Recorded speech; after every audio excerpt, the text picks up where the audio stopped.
to praise you like I should. I have to praise you. I have to praise you. I have to praise you. I have to praise you.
We've come a long way together.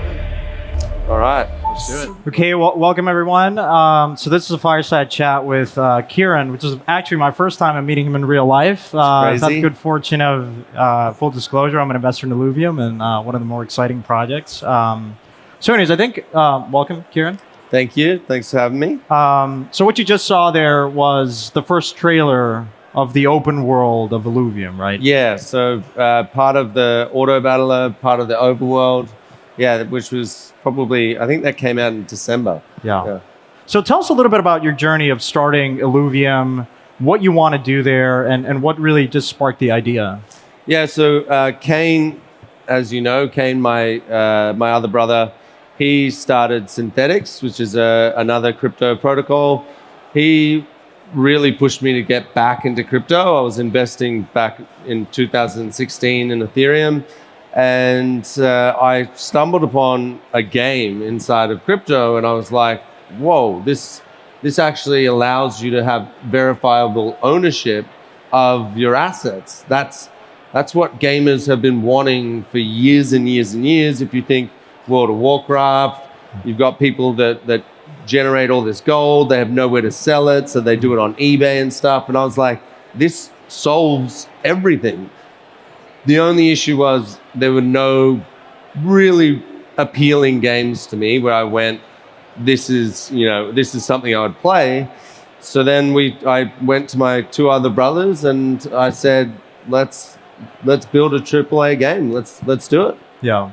I want to touch on this idea. There's been recently a lot of criticism on Web3 gaming. It's not sustainable. It's not fun. It's just DeFi with a veneer, gaming with DeFi, gamified finance and yield farming. But that's not really a game. You've been really vocal about what you want to build. So tell us a little bit more about that. Yeah. So the issue right now with GameFi or crypto games, whatever you want to define it as, is they're not built for fun. They're built for earning.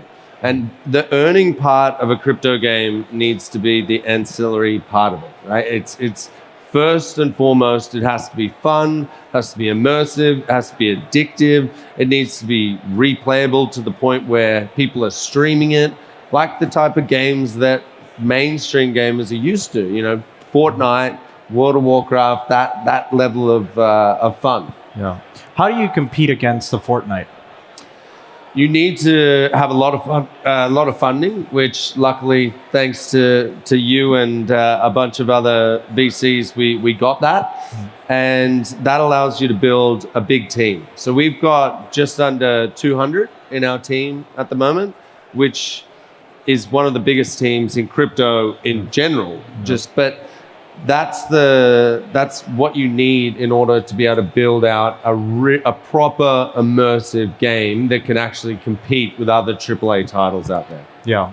And how, so tell us a little bit about the journey. So you launched the private beta a few months ago. Tell us how that's going. Private beta 2 is going live today. So talk a little bit about that. Yeah, so private beta 1, that was the first time that we actually demonstrated the product. We had a lot of people, a lot of naysayers saying the videos that we were showing and whatever were not real, that it's not real in-game footage and stuff like that.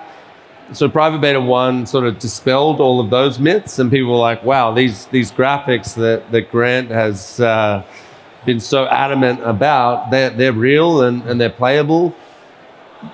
It's an auto battler, so we're competing with the likes of Teamfight Tactics and Dota Underlords, which are very, very big games, hundreds of millions of players.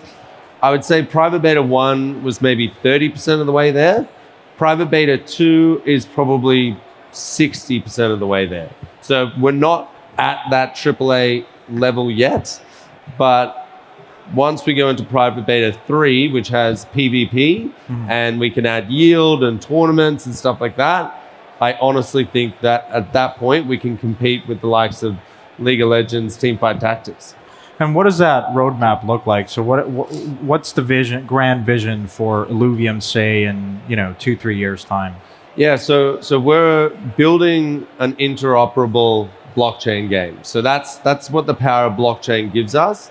And so right now we have 3 AAA games that we're building. We've got Illuvium Zero, you've got Illuvium Overworld, and Illuvium Arena. And all 3 of those games are interconnected.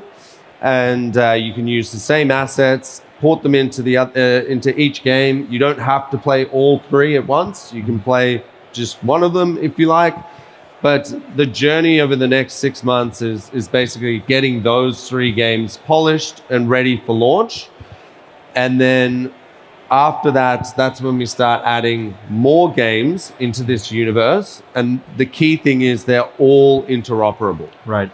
We do talk a lot about interoperability in crypto a lot, which can be taken to extremes like a lot of things in crypto. Yeah. But I like to think of the analogy here as Nintendo. As a franchise, as a game studio, they built, so many games and then bundle it all together in like Super Smash Brothers. Where you had characters from Mario Kart to a bunch of other, and just, so is that a fair characterization of what Illuvium is trying to do? Yes, but instead of you needing to buy Super Smash Bros. And buy Mario Kart, and you need to buy each Nintendo game that comes out in that franchise, in Illuvium, you can use the same asset in every single game.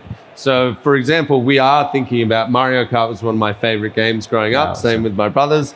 And we are thinking about doing a racing game, like a cartoon racing game. You'll be able to take those characters that you capture in the overworld and literally walk over to the racetrack and port your character in, and you'll be driving around with your friends in a Mario Kart style game. And it's still in the same universe, the same game, and nothing changes. Yeah. We're definitely what seems to be a crypto winter now. Yeah. But you nonetheless keep building. 100%. And so how do we go mainstream?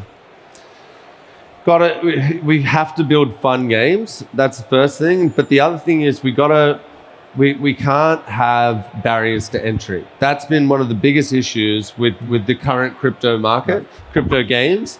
We need to have, in our case, we've got a non-custodial wallet solution, which we're building in, which essentially is a fancy way of saying you can play our game without knowing anything about crypto, without knowing that you're owning these assets. And then whenever you feel ready, you can literally click a button and migrate, and that will create your own wallet and you'll own those assets. And unlike games in the past in mainstream where, you know, you got to go to eBay and stuff like that to try and sell your assets. It's all dodgy. We've literally made a marketplace for people to sell these assets. We encourage it. Yeah. And I guess like on that point, when can we expect to see that version of illuvium where you have these two kind of parallel games? That'll be on launch. Not during the alphas and beta periods that we've got going on now. When we do our full launch, that's when you'll have that experience where there's 3.5 billion gamers. There's probably 2 million Web3 gamers. Mm-hmm. So the funnel for bringing, you know, the people through without any of the crypto jargon, that has to be there on launch. Yeah. Otherwise, you just don't get mainstream adoption. It's too scary. Yeah, absolutely. How do you think about like the Fortnites of the world, Nintendos of the world? Do you ever think that they come into Web3, challenge what you're doing, or do you envision maybe doing partnerships with them or integrating them somehow? I absolutely think that as soon as you give power back to the people, in this case, the players. Let's take Pokemon, for example. If you're out there and or Pokemon Go even, right? You've got these people who are hanging off bridges, trying to capture these rare characters that they don't even own. Mm-hmm. If there was a game that came out, which was similar to Pokemon, where you could capture these creatures and own them, why would you go back? And so that transition of power back to the players is going to be what drives the developers to go, okay, well, at this point, now we've got AAA games that we're competing with that allow this, that it's such a better experience. Mm-hmm. We have to merge over. If we don't, we're not going to last. Yeah. I truly think, now this isn't going to happen next year or even in the next few years, but 10 to 20 years from now, I think every single game will transfer to being blockchain. Absolutely. I wanted to ask you about hiring developers in the team. I mean, you get to a team of 200 in a span of a year and a half, 2 years is impressive. It's insane. But I think would love to understand what kind of people are you hiring? Building a game takes a lot of time. It's not like, forking code and doing a DeFi protocol. I mean, as much as I love DeFi, but I think the current crypto users don't appreciate building a game takes a lot of time.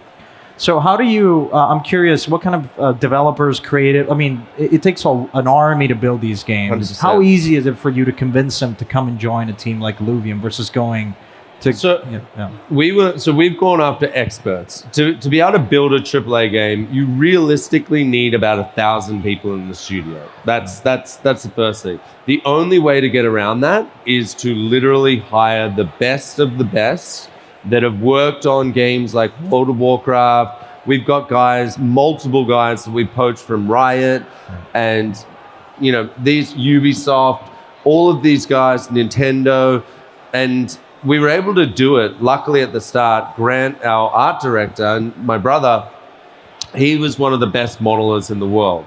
And so he was able to use his brand to go out to these people and say, look, I know it's crypto, I know it's crazy, but I had to convince Grant at the start that it wasn't going to be some sort of scam and his brand was going to get... So he knew, and once he was convinced, we were able to get probably our first 20 hires were just like top tier AAA engineers, artists that we had. We even got marketing people that were, top tier. And once we had that base of 20 guys where it's like, okay, if he was building League of Legends and now he's come over to illuvium, there's got to be something there. Yeah. And so it's gotten easier over time, but it was one of the hardest things. And that's why it's so, you see teams that are like, we're building a AAA game and we have 20 people, because it's not easy to convince people. Yeah, I think the common denominator is really smart people want to build on hard problems. And it's really exciting. I think gaming as a category is probably the most fast scaling businesses in the world in the history of, and I think it's what takes us mainstream. So I know we got a minute left. For everyone out there in the audience, if they want to get started, they want to play illuvium. Yep. How do they do that? So they need to go to the Discord. You can go onto the website. It's illuvium.io. you want to register for the beta. There's very limited spots to get in, but as I said, it's launching. Private beta 2 is launching today, so definitely register. Register. Try and get in that beta. And if you're not in that beta, just join the Discord, follow along. Grant leaks everything that we build, like literally every piece of art, every piece of animation. It's all in the Discord. So yeah, amazing. Well, thanks everyone for listening, and go check out Illuvium. Thanks, guys.